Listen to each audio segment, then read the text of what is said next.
होता है, मनुष्य बोलता है इसलिए दुखी होता है। पशु तो बोल ही नहीं पाता इसलिए दुखी है, और मनुष्य बोलने की कला नहीं जानता है इसलिए दुखी होता है। तो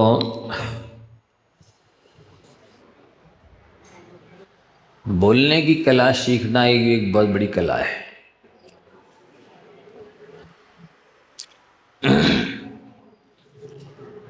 जहाँ नमोकार मंत्र पढ़ते हैं तो बोलने का महत्व समझ में आता है कि देखो, बड़े तो सिद्ध परमेष्ठी हैं, लेकिन पहले नमो ह्यंताणम बोला जा रहा है। क्यों बोला जा रहा है?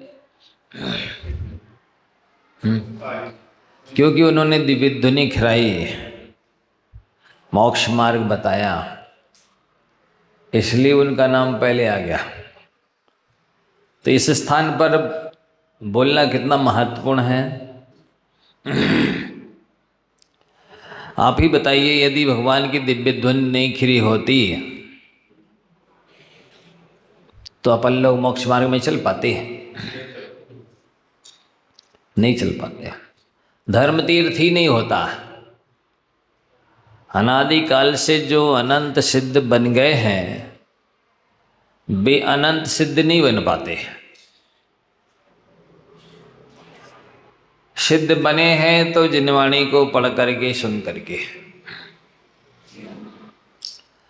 तो अनंत सिद्ध बनने का श्रेय अरिहंतों को है। उनकी दिव्य ध्वनि खिरी, उसको पढ़ा सुना, इसलिए वो सिद्ध बने। विदेश क्षेत्र से अभी भी वर्तमान में जो मुक्त हो रहे हैं भी दिव्य ध्वनि को सुन करके ही हो रहे हैं। अपन लोग भी मोक्ष मार्ग में चल रहे हैं, मोक्ष मार्ग को शब्द समझ रहे हैं, तो ये दिव्य ध्वनि आचार्यों के द्वारा प्ररूपित शास्त्र हैं, इनको पढ़ करके ही चल पा रहे हैं। तो एकांत से बोलना अभिशाप ही नहीं है। द्रव्य क्षेत्र काल भाव का विचार करके बोलना महत्वपूर्ण है।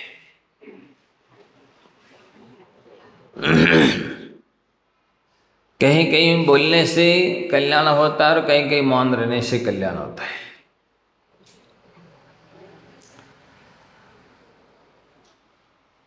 भाषा सत्य हो तो संसार के बहुत सारे अनर्थ टल जाते हैं।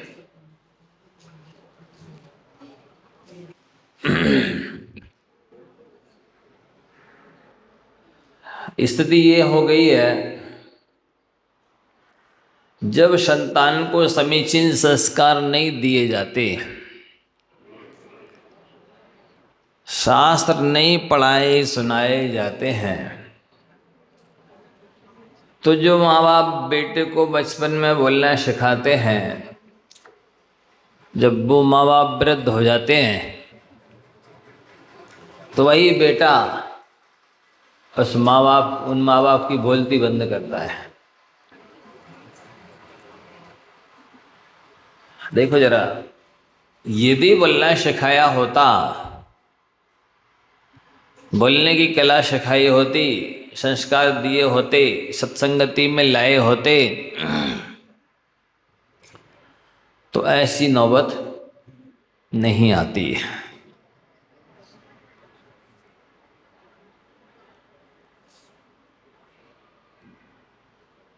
लायक बनने में व्यक्ति को 20 साल लग जाते हैं, लेकिन नालायक बनने में 1 मिनट भी नहीं लगता।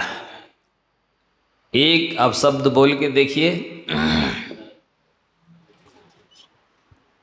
लायक बनने में 20 साल लग गए, लेकिन नालायक बनने में 1 मिनट भी नहीं लगा। सामने वाले ने आपको उपाधि दे दी, नालायक कहीं के। लो तो लायक और नालायक कोई उपाधि नहीं देता, व्यक्ति स्वयं शब्दों का और अपशब्दों का प्रयोग करके ये उपाधि प्राप्त कर लेता है। तो वाणी से बढ़कर चरित्र की परिचायक और कोई दूसरी चीज नहीं है। व्यक्ति कितना चरित्रमान है, कितना चारित्रनिष्ठ है, वो कितना कहना चाहिए गहरी साधना में लगा हुआ है, ये उसके शब्दों को सुनकर के अनुमान किया जा सकता है।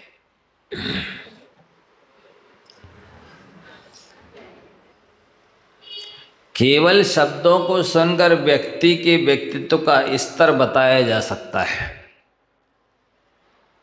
एक चौराहे पर एक अंधा व्यक्ति भीख मांगने के लिए बैठा था। कहाँ बैठा था? जंगल में, शहर के चौराहे पर नहीं, जंगल के चौराहे पर, जंगल में चौराहे पर। उधर से यहाँ से तो राजा मंत्री कोतवाल सिपाही इत्यादि साथ में गए, लेकिन योग नियोग से बिछुड़ गए। पाप कर्म मिले लोगों को भी अलग अलग कर देता है, क्योंकि उसे पाप कर्म को दंडित करना है ना, तो अच्छे से दंडित कब कर पाएगा? जब आप अकेले रहेंगे। यदि कोई साथ में है तो वो आपका सहयोग कर देगा, वो पाप आपको पूरी सजा नहीं दे पाएगा। इसलिए पाप पहले आपको अलग अलग करेगा। आप लोग साथ में है ना, तो अलग अलग करेगा। आपके पास में कुछ है तो पहले उसको अलग करेगा और फिर आपको सजा देना शुरू करेगा, जिससे कि आप पूरी तरह से निर्बल हो जाएं, असहाय हो जाएं, दीनहीन हो जाएं। ऐसा बनाता है कर्म। भूल गए, भटक गए, बिछुड़ गए। अब एक उस चौराहे से सबसे पहले राजा गुजरा, तो वो पूछता है, क्यों सूरदास जी, कि यहाँ से कोई व्यक्ति निकले हैं? सूरदास जी कहते, नहीं राजन, अभी तो कोई नहीं निकला यहाँ से। आगे बढ़ गया राजा। अब थोड़ी देर में मंत्री निकला वहीं से। क्यों सूरदास, क्या यहाँ से राजा निकले हैं? हाँ हाँ मंत्री, अभी अभी गए। थोड़ी देर में कोतवाल निकला। हैं? क्यों रे सूरदास, क्या यहाँ से राजा मंत्री निकले हैं? नहीं कोतवाल जी, हाँ निकले हैं, अभी थोड़ी देर से पहले ही गए हैं। तो वो उसको देख नहीं रहा आंखों से, लेकिन इन लोगों की वाणी सुनकर के वो उन्हें उपाधि दे रहे हैं कि आप राजा हैं, कि मंत्री हैं, कि कोतवालिया सिपाही है। तो हम जो शब्द बोलते हैं, वे शब्द ही हमें इज्जत दिलाते हैं। हम शब्दों को बिगाड़ करके अपनी इज्जत बिगाड़ते हैं, वाणी को बिगाड़ करके अपना सम्मान बिगाड़ते हैं, अपना स्तर हल्का करते हैं, नीचा करते हैं। तो क्या बोला कि वाणी से बढ़कर चरित्र का परिचय और कोई दूसरा नहीं है। कितना गंभीर है व्यक्ति, कितना चरित्रवान है, कितना उदार है, कितना सज्जन है, कितना अहंकारी है, कितना कंजूस है, कितना लोभी है, ये सब वाणी सुनने से पता चल जाता है।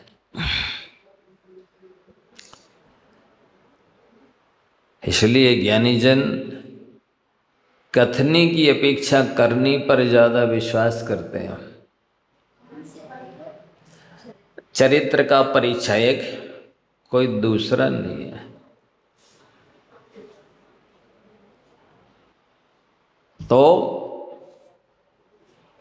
कथनी की अपेक्षा करनी ज़्यादा महत्वपूर्ण है। यदि व्यक्ति कथनी ना भी करे, करनी करता चला जाता है, तब भी उसको उतना ही सम्मान मिलता है जितना बोलने पर तो कम मिलेगा। बॉडी लैंग्वेज, शरीर भी बोलता है, केवल वाणी ही नहीं बोलती है, चर्या भी बोलती है, चरित्र। इसलिए अपना इतना श्रेष्ठ चरित्र बनाओ कि व्यक्ति आपके चरित्र को देख करके आपका जीवन परिचय लिख दे।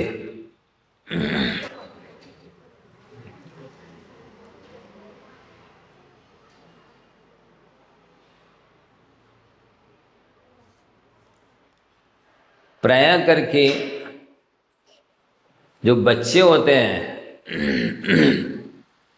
या जवान होते हैं, वे बोलना ज़्यादा पसंद करते हैं, सुनना कम पसंद करते हैं। ये कमी है। जबकि अनुभव लेने के लिए, ज्ञान लेने के लिए बोलना कम चाहिए, सुनना ज़्यादा चाहिए।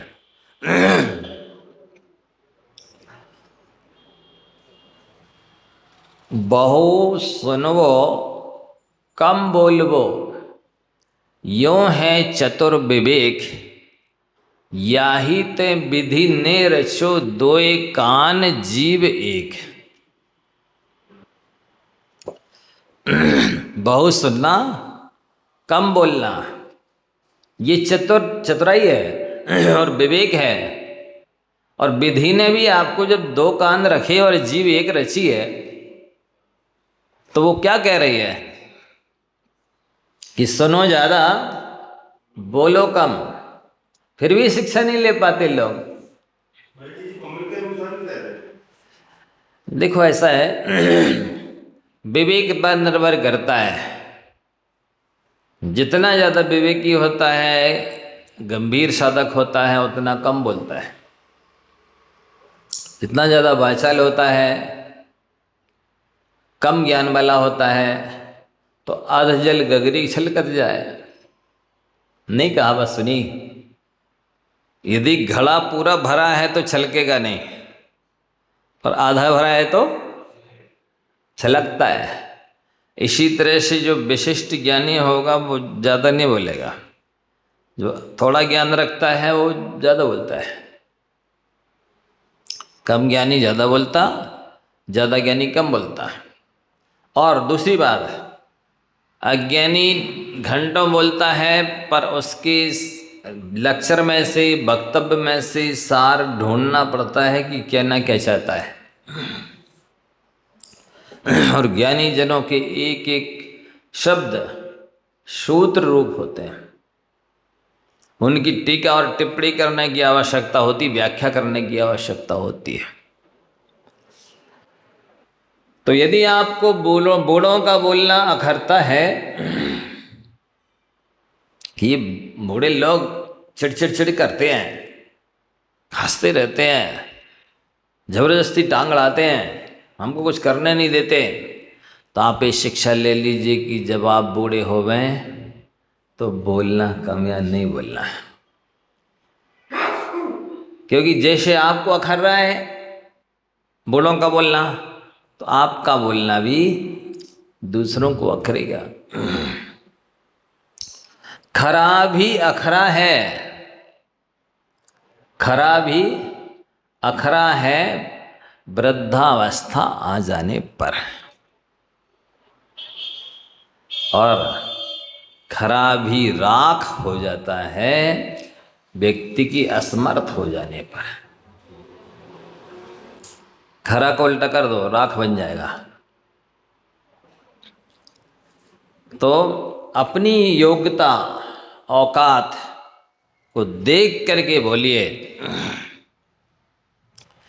कई बार व्यक्ति बुद्धिमान हो, समझदार हो, पढ़ा लिखा हो, पर गरीब हो तो कोई उसका सत्य भी नहीं सुनना पसंद करता है।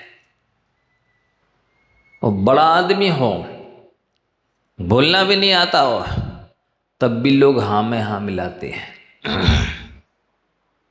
देखा, आपने अनुभव किया, कर लेना, ऐसा है प्रैक्टिकली। इसलिए योग्यता देखो, द्रव्य क्षेत्र काल भाव देख करके ही बात करो। यदि आपकी बात को किसी ने महत्व नहीं दिया है तो आपका बोलना बेकार है।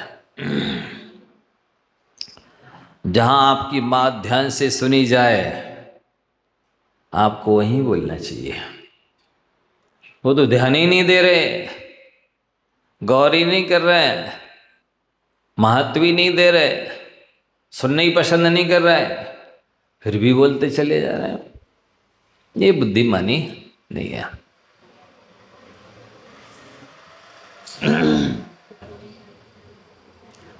कहीं कहीं वाणी जैसे नोट तो ओरिजिनल है, पर कई बार संदेह हो जाता है लोगों को, अनपढ़ लोगों को, कि ये नकली तो नहीं है।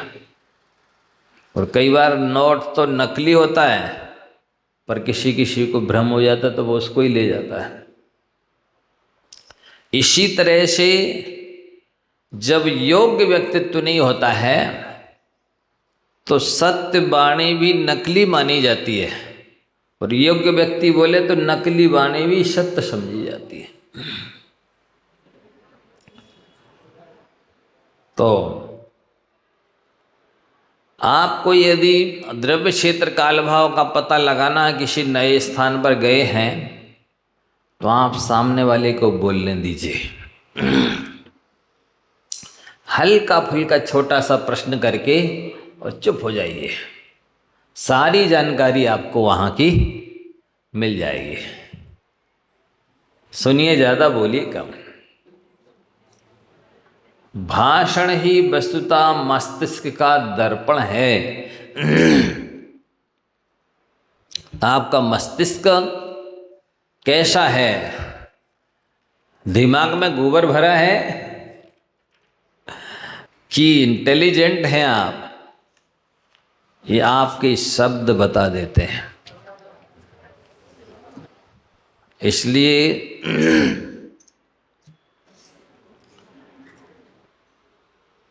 शब्द बोल करके कभी भी अपने व्यक्तित्व को घटिया नहीं बनाना चाहिए।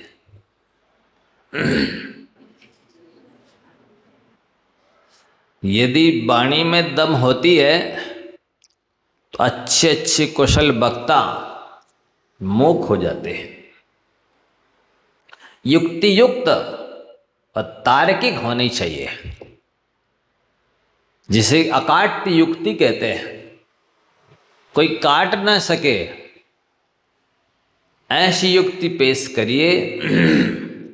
सबकी बोलती बंद करने का ये तरीका है। कभी बोल करके शांति स्थापित नहीं की जा सकती। क्या कहा? ए हल्ला नहीं करो, हल्ला नहीं करो। अरे आप बोल रहे हो, आपसे ज़्यादा तो और हल्ला हो रहा है। यदि शांति स्थापित करना तो कैसे करना? कैसे करना है? ये शांति स्थापित करने का तरीका है। बोल करके शांति स्थापित नहीं की जाती है। शांत रह करके ही शांति का वातावरण निर्मित किया जा सकता है। अशांत रहकर कोई शांति का वातावरण नहीं बना सकता।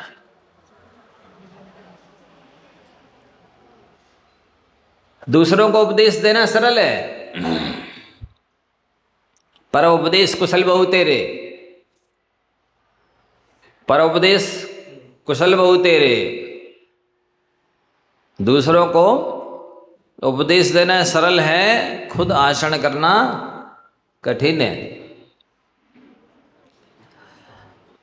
इसलिए जो कठिन काम है वो करके दिखा, तब तो कोई बात है।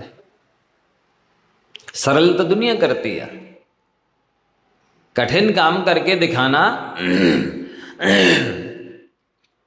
शेर, शायर और सपूत, शेर, शायर और सपूत, ये जो लोग होते हैं वे इल्लीगल होते हैं, मतलब लीग से हटकर चलते हैं, तब तो कुछ करके दिखा पाते हैं। लोगों का ध्यान यदि अपनी ओर आकर्षित करना चाहते हो तो प्रिय बोलना शुरू कर दो, सबका ध्यान आपकी ओर खींच जाएगा। तो उपदेश देना सरल है, जीवन में उतारना कठिन है। जीवन में उतार के दिखाना चाहिए बोलने की अपेक्षा, वो ज़्यादा प्रभावी होता है। वाणी की अपेक्षा कथनी ज़्यादा प्रभाव डालती है और उसका प्रभाव स्थायी होता है, वाणी का प्रभाव अस्थायी होता है।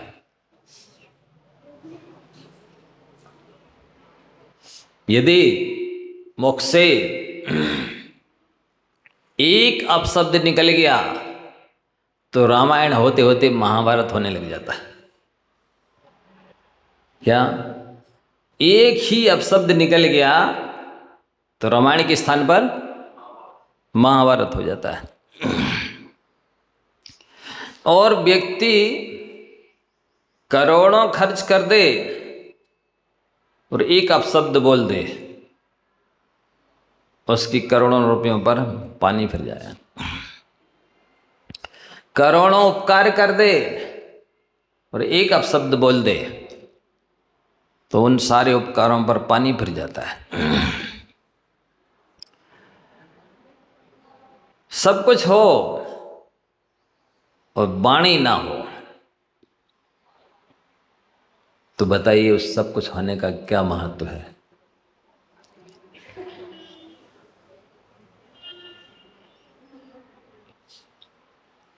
मधुर शब्दों में यदि कोई बात कही जाए तो वो अनेक तरह से कल्याण करती है, और वही बात कटु शब्दों में कही जाए तो अनेक अकल्याण कर देती है।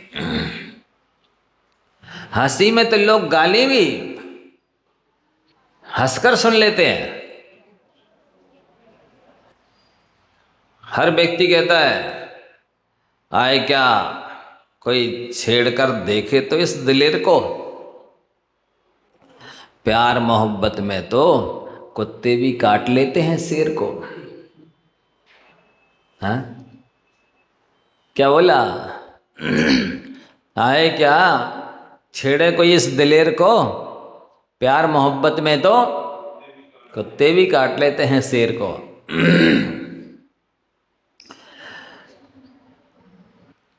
तो कहते हैं तुम्हारी शान घट जाती कि रुतबा घट गया होता, जो गुस्से में कहा तुमने वो हंस करके कहा होता। हंसकर कहने में ना शान घटती ना रुतबा कम होता, वर्चस्व प्रभुत्व।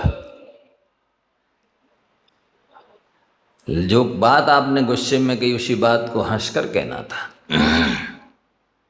टोन, लहजा बहुत प्रभाव डालता है, और ये बोलना लोगों को आता नहीं है। तो जैसे शादी बारात में जाते ना, दूल्हा पक्ष के लोग बाराती जाते हैं तो अच्छी बढ़िया पंगत बिठाते हैं, और सब लोग जब भोजन करने लगते हैं तो वो महिलाएं क्या गाती मालूम? जैसे कुत्ता की पूछ वैसी समदे की मूछ। नहीं गाते हैं ना सब? हड़िया बरी दाल खा गए हैं, ऐसा कुछ, दलिया भली पूड़ी खा गए। ये सारी उल्टे सीधे शब्द जो बोलना होता सब बोल देते हैं, लेकिन वे गाकर बोलती हैं इसलिए चल जाता है। गाली नहीं मानी जाती, फिर वो गाना माना जाता है। दादरे गाली बोलते हैं, गाली गाली। हाँ हाँ, तो ऐसी गाया करो ना आप लोग। जब भी गाना हो, गाली देना हो किसी को, गा करके दिया करो। जब गाकर दी गई गाली रुचि से सुनी जाती है, हंसी पूर्वक सुनी जाती, तो गा के ही दो ना, आपको देना है तो। हैं? लहजा टोन क्यों बदल लेते हो? हैं? बहुत महत्व है। कुछ भी बोल दो, हंस करके बुरा नहीं लगता है। वो ही थोड़ा रोष में बोला, छुप जाता है तीर की तरह। तो किसी भी बात पर वाद विवाद बढ़ा कि मानसिक संतुलन सबसे पहले बिगड़ जाता है। संवाद करना, वादे वादे जायते तत्वबोधा, प्रश्नोत्तर करने से तत्वज्ञान बढ़ता है, जिज्ञासा समाधान करने से, और वाद विवाद करने से झगड़ा बढ़ता है। अंतर है ना? तो वाद विवाद ना करके संवाद करना चाहिए। इससे आपसी आत्मीयता भी बढ़ती है, भाईचारा भी बढ़ता है, और साथ ही अनेक तरह की दुर्घटनाएं टल जाती हैं। ज्ञान और अनुभव भी बढ़ जाता है। जब भी आप देखना, अनुभव करना कि सामने वाला जोर जोर से बोलने लगा है, इसका मतलब है कि उसकी शक्ति कम हो गई है। जो कम शक्ति वाला होता है वही चिल्लाता है, पक्का है। शक्तिशाली चिल्लाता नहीं है। आप देखिए, हाई कोर्ट में, सुप्रीम कोर्ट में जाइए, जो जज होगा ना, वो केवल जरा सा लिखेगा और काम सारा पूरा हो जाएगा। बड़ा है वो जज, वकील चिल्लाता है, आर्गुमेंट्स देता है, तर्क देता है, पक्ष रखता है। वो बड़ा नहीं है, बड़ा जज है।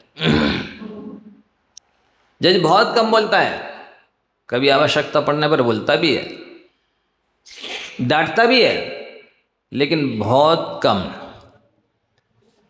तो ये कहा जा रहा है कि व्यक्ति वो चिल्लाता है जिसकी शक्ति कम होती है। जैसे खाली बादल ज्यादा गरजते हैं, जिन मेघों में पानी भरा है भी गरजते कम है, बरसते हैं। वो जल वाले मेघ के समान होता है जज,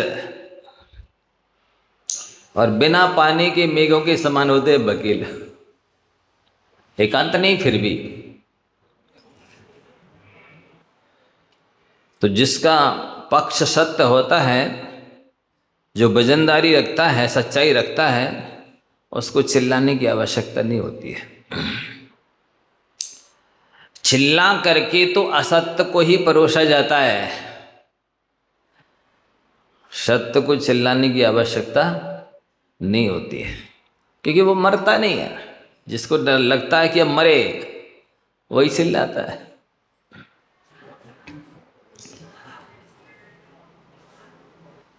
यदि आपके एक शब्द से भी किसी को कष्ट पहुंचता है, तो समझ लेना कि आपने अपना बहुत सारा पुण्य छीन कर लिया। एक शब्द से भी यदि किसी को कष्ट पहुंचता है आपके, तो समझ लेना कि आपने बहुत सारी अपनी साधना का ह्रास कर लिया है, आपने अपनी भलाई नष्ट कर ली है, आपने अपना व्यक्तित्व को घटिया बना लिया है। इसलिए एक शब्द भी ना लगे, आप अपशब्द के रूप में ना निकले, ये बहुत अच्छी साधना मानी जाती है।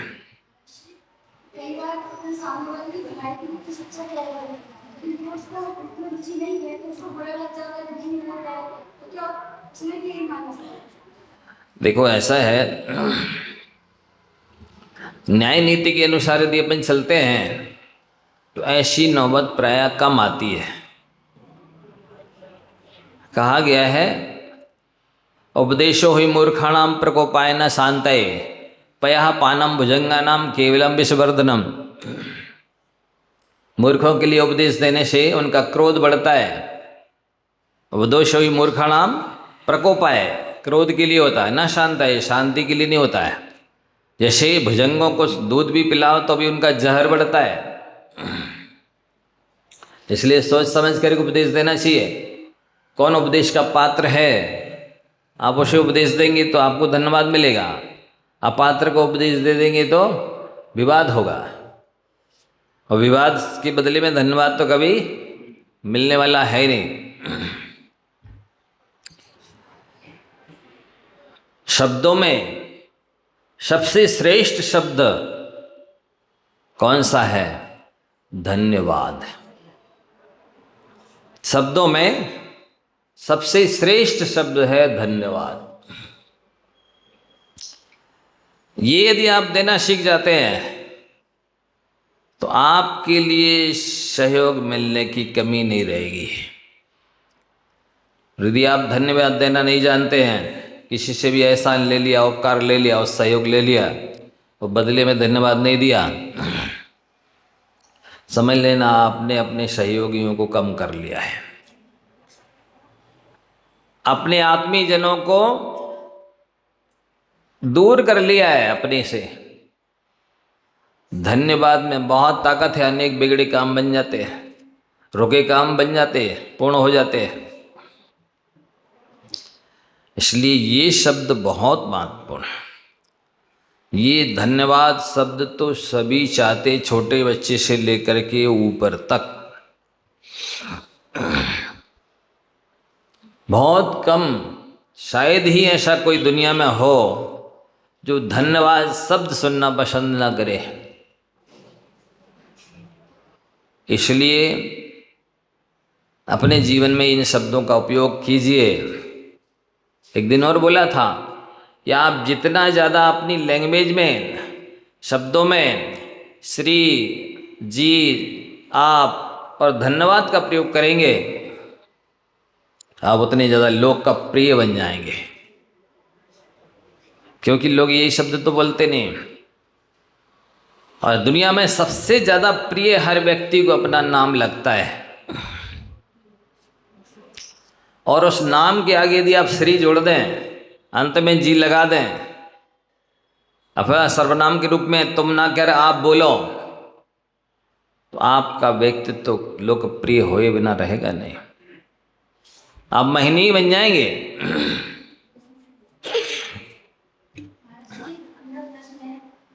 जैसे हम लोग अपने बच्चों को काटते, जबकि गुस्सा होते जब लोग चुप रहते हैं, शांत रहते हैं, उसमें पुण्य का होगा। वो अभिप्राय पर निर्भर करता है। काटना अलग चीज है, फुसकारना अलग चीज है। धन्यवाद बोलने के बाद आभार भी प्रकट हो जाता है। हाँ, क्यों नहीं? वो आभार प्रकट करना ही है। धन्यवाद का मतलब कृतज्ञता ज्ञापित करना है। और वस्तुतः उस व्यक्ति को अभी तक तो उसने धोखे से या झूठी में या वैसे ही सहयोग कर दिया था, अब आप सच्चे मायने में आप सहयोग ले लीजिए उससे। ऐसा है तो काटे नहीं, फुसकारे, कोई बात नहीं। बिना फुसकारे स्वयं की और दूसरे की रक्षा भी तो नहीं होती है।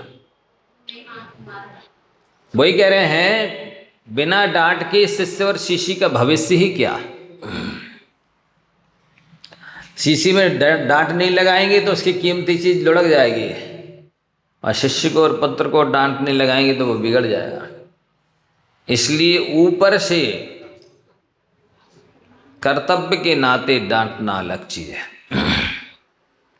और अंदर से संक्लिष्ट हो जाना, दुखी हो जाना, आर ध्यान रौद्र ध्यान कर लेना अलग चीज है। देखो ऐसा है, उपेक्षा सब सहन कर लें जरूरी नहीं है। ऐसा देखने में, सुनने में, अनुभव करने में आया कि उपेक्षा की अपेक्षा थोड़ी सजा देना ज़्यादा अच्छा है। उपेक्षा से सामने वाला टूट जाता है, क्योंकि इतना धैर्य, सहनशीलता, ज्ञान, विवेक, वैराग्य प्राय लोगों में नहीं है कि आप नहीं देखो, नहीं बोलो, सभी सुधर जाए। तुम नहीं हो तो दो और मिलेंगे हम दूसरे, मत देखो, नहीं बोलो, टूट जाते लोग। उसमें क्या लिखा है? मैत्री प्रमोद कारुण्य माध्यस्थ्यानी चे सत्वगुणादि क्लिश्यमाना विनयेषु।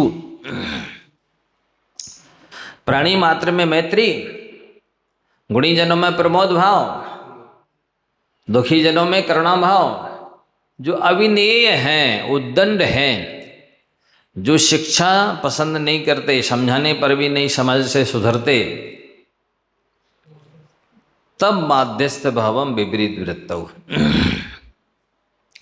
समझा रहे हैं, समझाने की कोशिश कर रहे हैं, संभाल रहे हैं, इसके बाद भी वो उद्दंड इतना है, अहंकारी इतना है, सुनना समझना सुधरना पसंद करते ही नहीं, तो चुप हो जाओ। मध्यस्थ का मतलब है मध्य तिष्ठति, यह सब मध्यस्थता, न राग की खाई में गिरे न द्वेष की खाई में गिरे, वो मध्यस्थ कहलाता है। मौन हो गए मतलब द्वेष कर लिया, वैर बांध लिया, इसका नाम मध्यस्थता नहीं है। नहीं, अब राग भी नहीं रहा, द्वेष भी नहीं रहा, हम तटस्थ हो गए, मध्यस्थ हो गए, समता आ गई, वो है माध्यस्थ।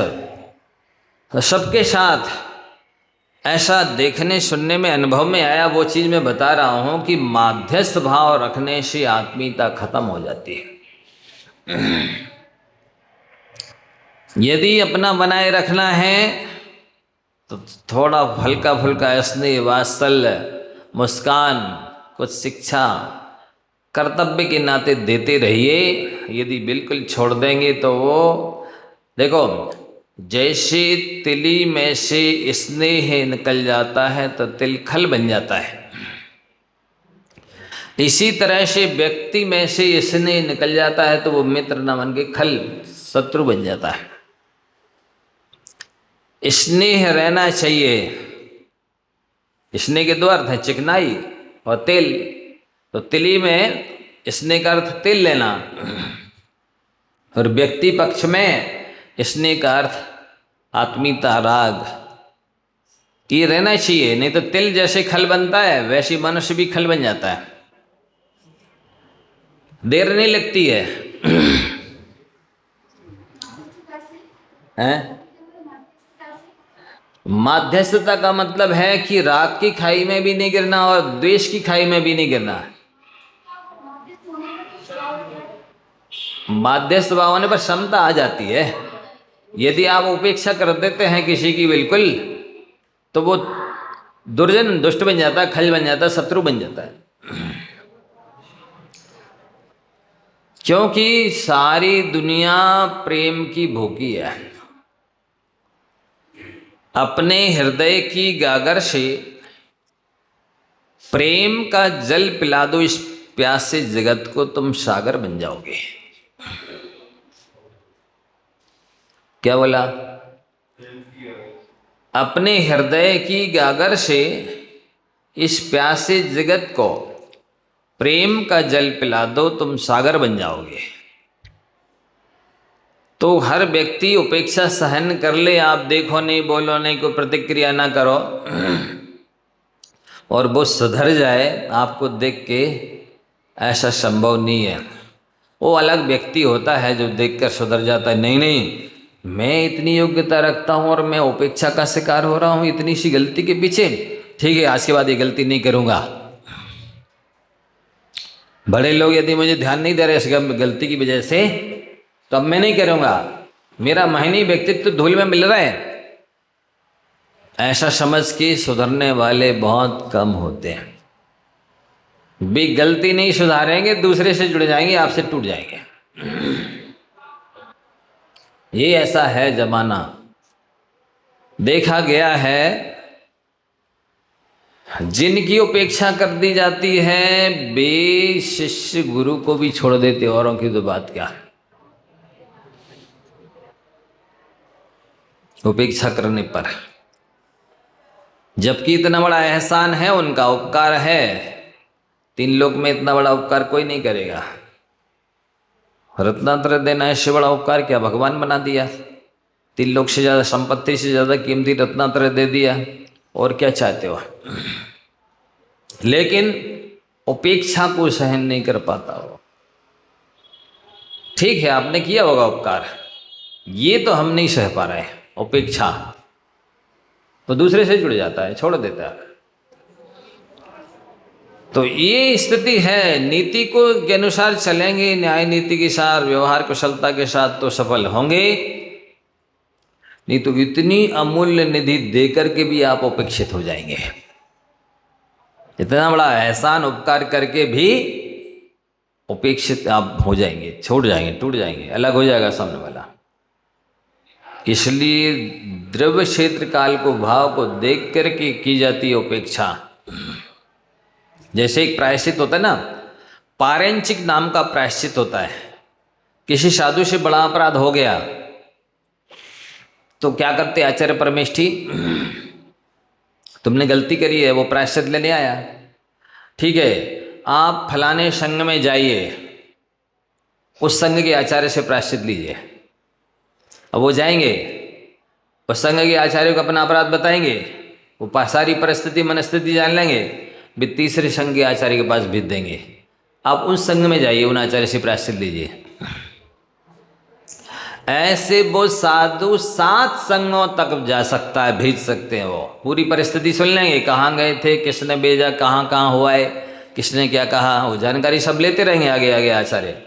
7 संघों में भी भेजा जा सकता है, 7 आचार्यों के पास।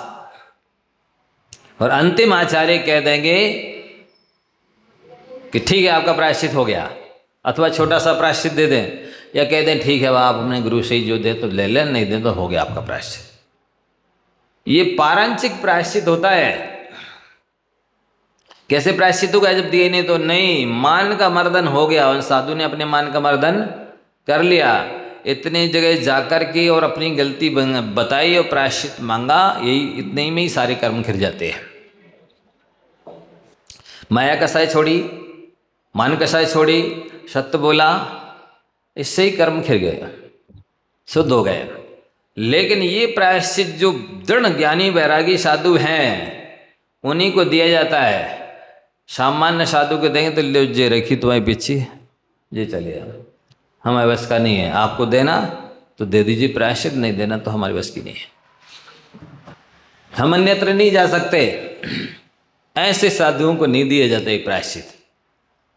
देख लिया जाता है कौन कितनी योग्यता क्या रखता, ज्ञान वैराग्य इत्यादि, उसके हिसाब से उसको प्रायश्चित दिया जाता है।